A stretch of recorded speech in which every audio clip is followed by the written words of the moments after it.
Well, what's up, guys? Welcome back to another episode of the Talkin Football Podcast. This is episode 12. And as you can see by the title and the top ticker here, this is the NFC East prediction video. This is what I will be calling Predictions Week, where for the next week until basically next Thursday, where the Chiefs will play the Ravens on opening day. I'm just going to be predicting what's going to go on. So if you guys remember from last year, I did get the Texans prediction right. So you should definitely listen to me. Maybe or maybe not. I don't really care. But yeah, also, luckily, I'm joined by a special guest who you will see after the intro. And let's just hop right into it, right? Let me roll the intro and we'll get right back into it.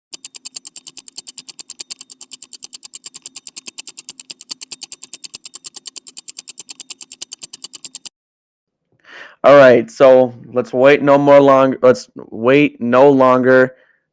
Danny, welcome to the podcast. I'm super happy to have you on. How do you feel, my guy? Dude, I feel amazing. I've been waiting for this invite all week. Ever since Logan got on, I was like, what can we do to top that one? That was a great first special guest appearance, and I couldn't wait. Especially, I saw the title and I was like, Oh yeah, oh, yeah. perfect.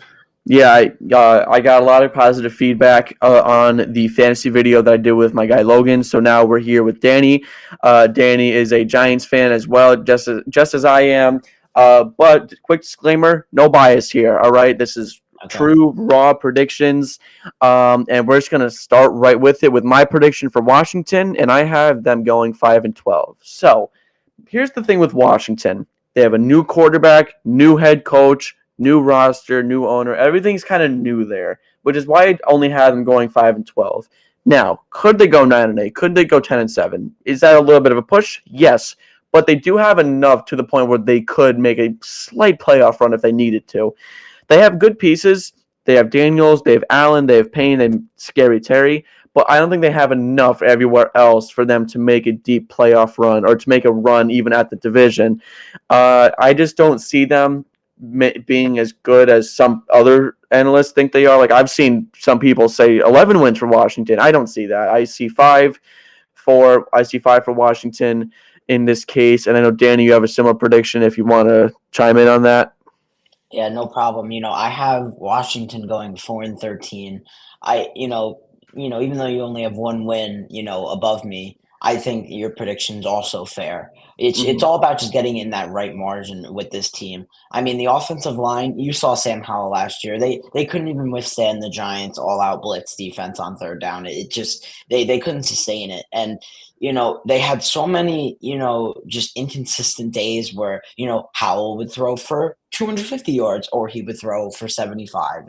That's just the way it is. And, now Daniels, you look at him, Heisman Trophy winner, every single quarter, every single scout loved him with neighbors and loved him in the draft and the combine. Everyone wanted to take him. Everyone wanted to trade up for Daniels. Yes, Washington didn't want to budge from, that number 2 spot. Yes, because, he's obviously the second best QB in the draft. That you don't want to take him, with the second pick, under Williams.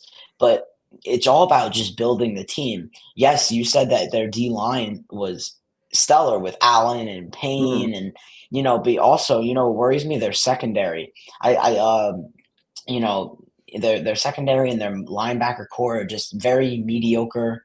I laugh saying that because it makes me laugh because they're always so mid. They get Yes. these Yeah, I know guys what you in mean. the late third, fourth rounds that they say, oh, he could be good, but then it's more like 85% chance that he's just we're never going to hear him again. That's Washington Commanders for you. And you Very know good. what? That's like the perfect description. There have been so many middle round players that the Commanders have drafted, and they've always been like, "Oh my gosh, this is the next goal at this position." Like if they like when they got Diami Brown from North Carolina, this guy was supposed to be amazing, and he just kind of was like there, like you said, he just never you don't really hear about him anymore. That's the perfect way to describe Washington. Now, don't get me wrong. I'm a Jaden Daniels believer. I think he's a great quarterback. I wanted the Giants to trade up for him. And Danny, you know that I love Jaden Daniels. Oh, He was one of my favorite prospects. yes. And I do think that he will be a good quarterback this year, but I don't think the rest of the team is going to come together and do that. And plus, I don't think and Dan Quinn hasn't coached since he's been with Atlanta, and that was a thinking about it. That was like 5 years ago. He's going to have to get reacclimated, and I don't think he's going to do that fast enough for Washington to have a successful season. Yeah. Moving on to the New York Giants, where I have them going 8-9. So I will say I did think I earlier this week I had them going 9-8, but now I have them going 8-9. Um, Look, their schedule is not that bad, and I know I'm saying that as a Giants fan, but let's be real here. And Dan, you can back me up on this. It's not horrible, and I think there are a couple games. I think this is the year where we split with Philly and Dallas because Philly that Week 7 game. If they win one game this year, it's going to be that Philly game when Saquon's coming back to town. I think they split with Dallas, and you'll see why when we get to the Cowboys. I think New York, for the most part, has a relatively smooth schedule. I think, especially later. I mean, in the middle, it's a little bit rough because you have Dallas, you have Seattle, you have Pittsburgh. I think there's a point where we have Atlanta.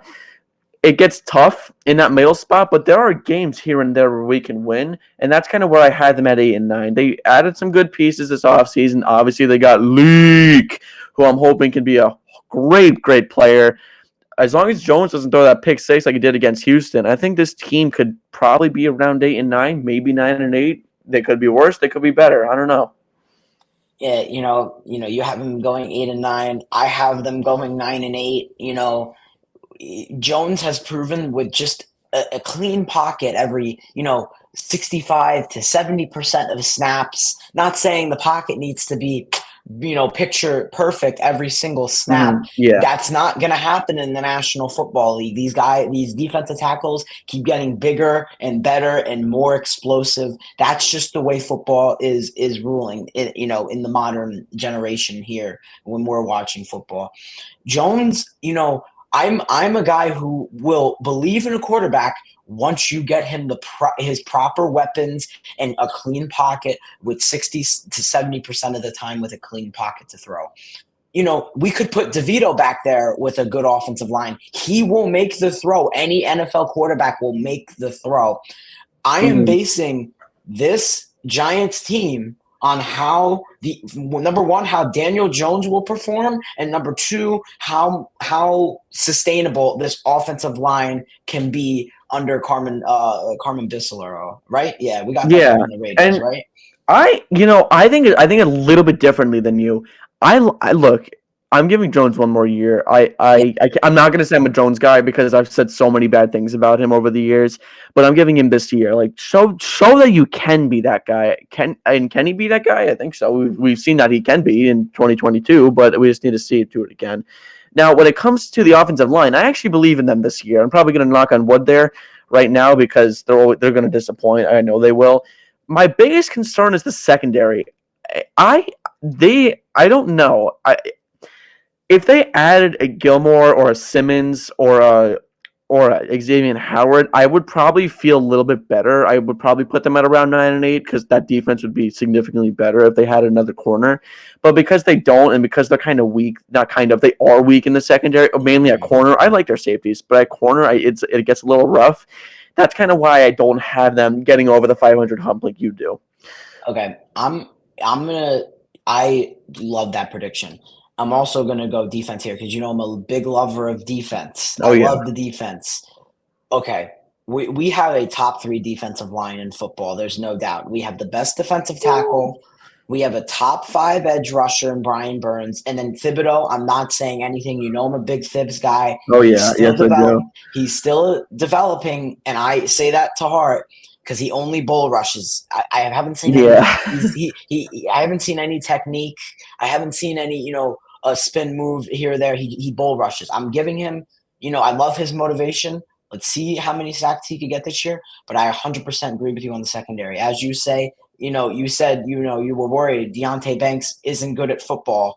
I hope you are wrong, but I can kind of get on that train where like Banks needs to step it up a notch. He's CB1, no, not really veteran, guidance. We have Andrew Phillips as our CB2 and Flott, kind of in that slot role, maybe CB2 as well. but I was also seeing trade targets like J.C. Horn, little injury prone for the Panthers, but maybe Joe Shane can get a deal done there to bump that secondary. Then I'd feel comfortable with a 9-8. Seriously, because the defense, if we Yeah, could hold, you never know, Kyle. You never know. I hope you're right about that.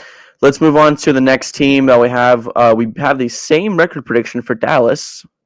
Uh, Spoiler alert for Danny's record prediction. Now, is this my bold take of the year? I don't really know. If you guys know, last year I had Houston going 10-7, like I mentioned earlier in this video, I believe. And look, they did, and they made the playoffs, like I said they would. And I had that prediction for a while. Here's the thing, and we're recording this like 10 minutes after CeeDee Lamb got his extension. So I'm not saying that's not part of this. I had this before, and I'm going to keep it after. And now that Bland's hurt too, this team, I don't trust this team enough to make that run. There's so much turmoil there between Jones, McCarthy, Prescott, Parsons. Now Lamb's contract dispute is resolved. I'm saying this because it's not. He's not fresh. He hasn't played at all this offseason, and he's going to have a week and a half to get up to speed, and that we know that that's not the case. We've seen it with baseball with guys like Jordan Montgomery, and now he's blaming his agent because it's taking so long. I think that's going to happen here with Dallas, and on top of that, their schedule sucks. Their schedule Yes. is unbelievably rough. If I have it right here, I will gladly pull it up. Their middle weeks. I was just talking with Danny about this right before we started. Their middle weeks from like week 3 to week 11, that is really, really, really rough. They start out with Cleveland and New Orleans. That's not bad. That's probably 1-1 or 2-0 there. Then they have Baltimore. Then they have the Giants, the Steelers, the Lions, the Niners, Falcons, Eagles, and Texans. That sucks.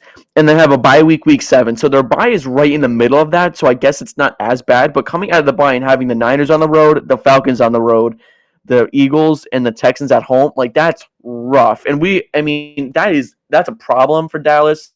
And Mike McCarthy I could see him get fired in the middle of the season. That would not surprise me at all. The only reason why I had them with those 8 wins is because down the stretch their schedule lightens up a little bit. So that's where they're going to get these garbage time wins where they don't really matter because at this point they're probably going to be out of the playoff race anyways.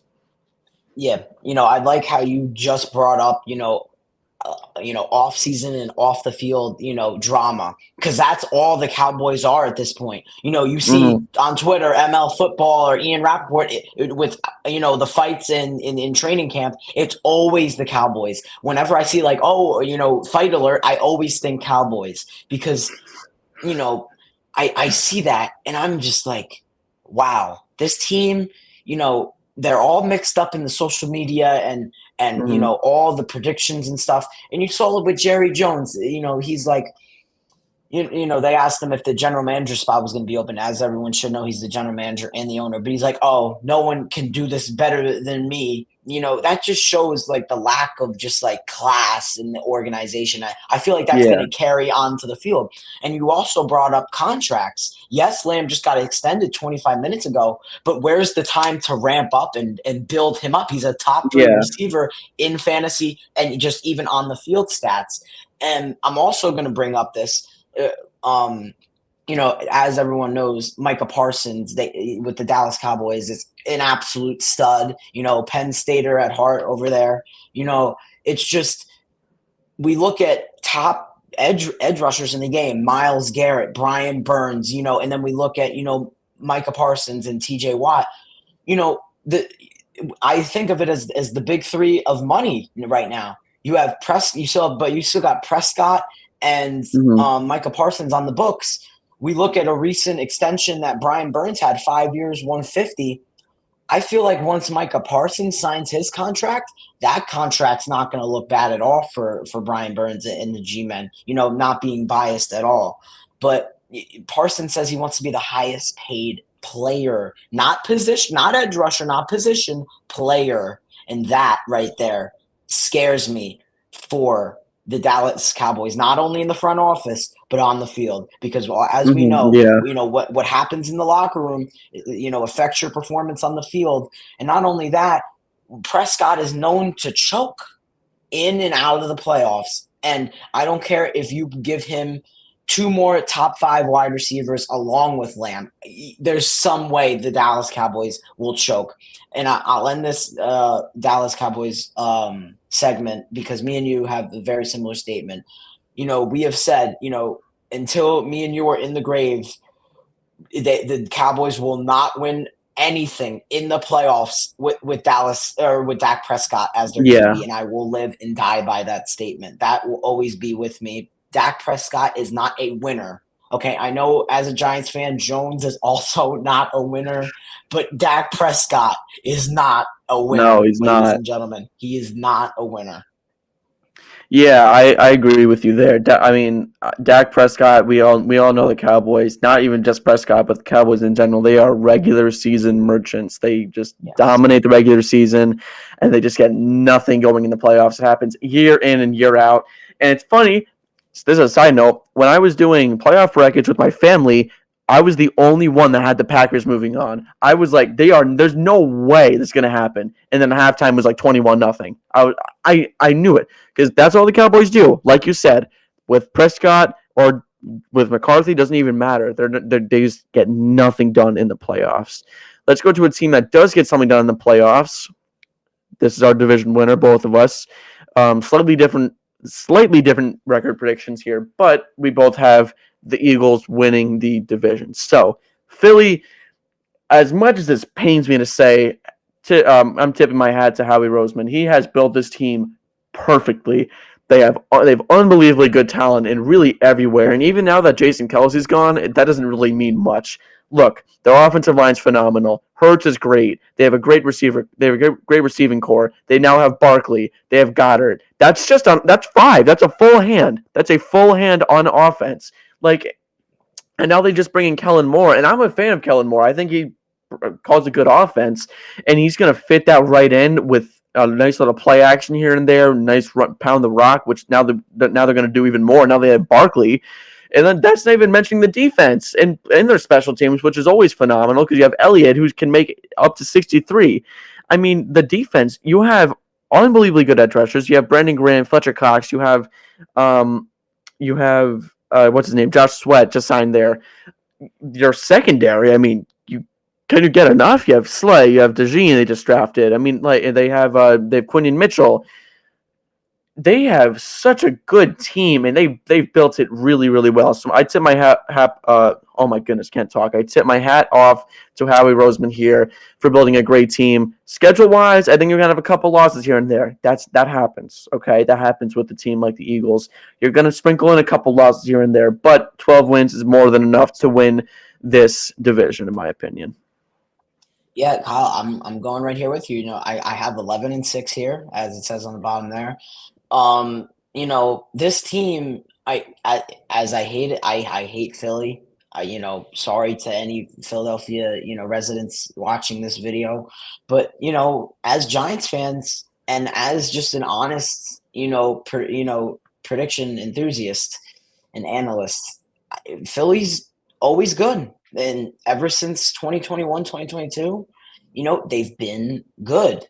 And despite Jason Kelsey retiring, And they Fletcher have a Cox great retired too. I thought he was on the yeah, team. He retired too. That's my mistake. They're yeah. still 12-5 So or 11-6. Yeah. yeah, you know, I give my credit and when credit is due to Howie Roseman, as you just said, Mm-hmm. this guy is a snake. When it comes to snakes, we all know snakes in any single sport, whether it's Kevin Durant, the snake of the National Football League is Howie Roseman Yeah. when it comes to GMs. This guy single-handedly snatches hearts he just puts the arrow into my chest when it comes to being a Giants fan. Whether it's stealing Devontae Smith from us, Oh David yeah. Don't even Gettleman remind me. with the ultimate choke job, whether it's trading up, 6 picks ahead of the Giants just to pick Cooper DeJean, that's just the nail in the coffin for me. Roseman builds this team off of attitude and just experience in the playoffs. That's how he Mm-hmm. does it. Yes, he wants execution in in the regular season and in the postseason, but I feel like he just wants to get to that ultimate goal. And drafting Hurts, he's a 5-tool player. Seriously, he could run, he could pass. He's got that vision. Knows when to step out of the pocket. Knows when to just get anywhere on the field. Knows he's a leader. In Philly, top three offensive line in football, if not the best offensive line in football. I mean, you got guys like Jordan Mailata, Landon Dickerson, Lane Johnson. Even though Kelsey retired, Kelsey's in the building. I get the notifications on Twitter. He's in and out of the building. Philly's just they're a tight group of people, tight group of fans. They expect winning and they love winning, and when they do win, they will not shut up about it. Yes, hear the same thing in New York, but Philly just wants to be close, compacted, and they want winning football, aggressive football, and they will live, they will die by Philly green. And as it pains me to say this as a Giants fan, Philly will win, and nothing else said. They will win, and Yeah. maybe they get deep in the playoffs, maybe not. That depends on their heart and how they play in the postseason. But obviously, we saw Hurts's phone background at the end of that Super Bowl versus Kansas City. It's him losing, and and all the confetti dropping on him, not in green and white, but it's all about mentality at the end of the day with Hurts. And he's got a great receiving core in AJ Brown and Devontae Smith. I mean, what can't Philly do, Kyle? At the end of the day. What can't Philly do? They can't get a good head coach. I'll be honest. So they're good at everything, and I just thought about this now. I'm assuming you don't like him. I would bet a lot of money that you don't like him. Sirianni's a jerk. He's the Oh my worst. goodness. So, and if right now, I believe I have them as the third seed in the NFC behind the Lions and the Niners.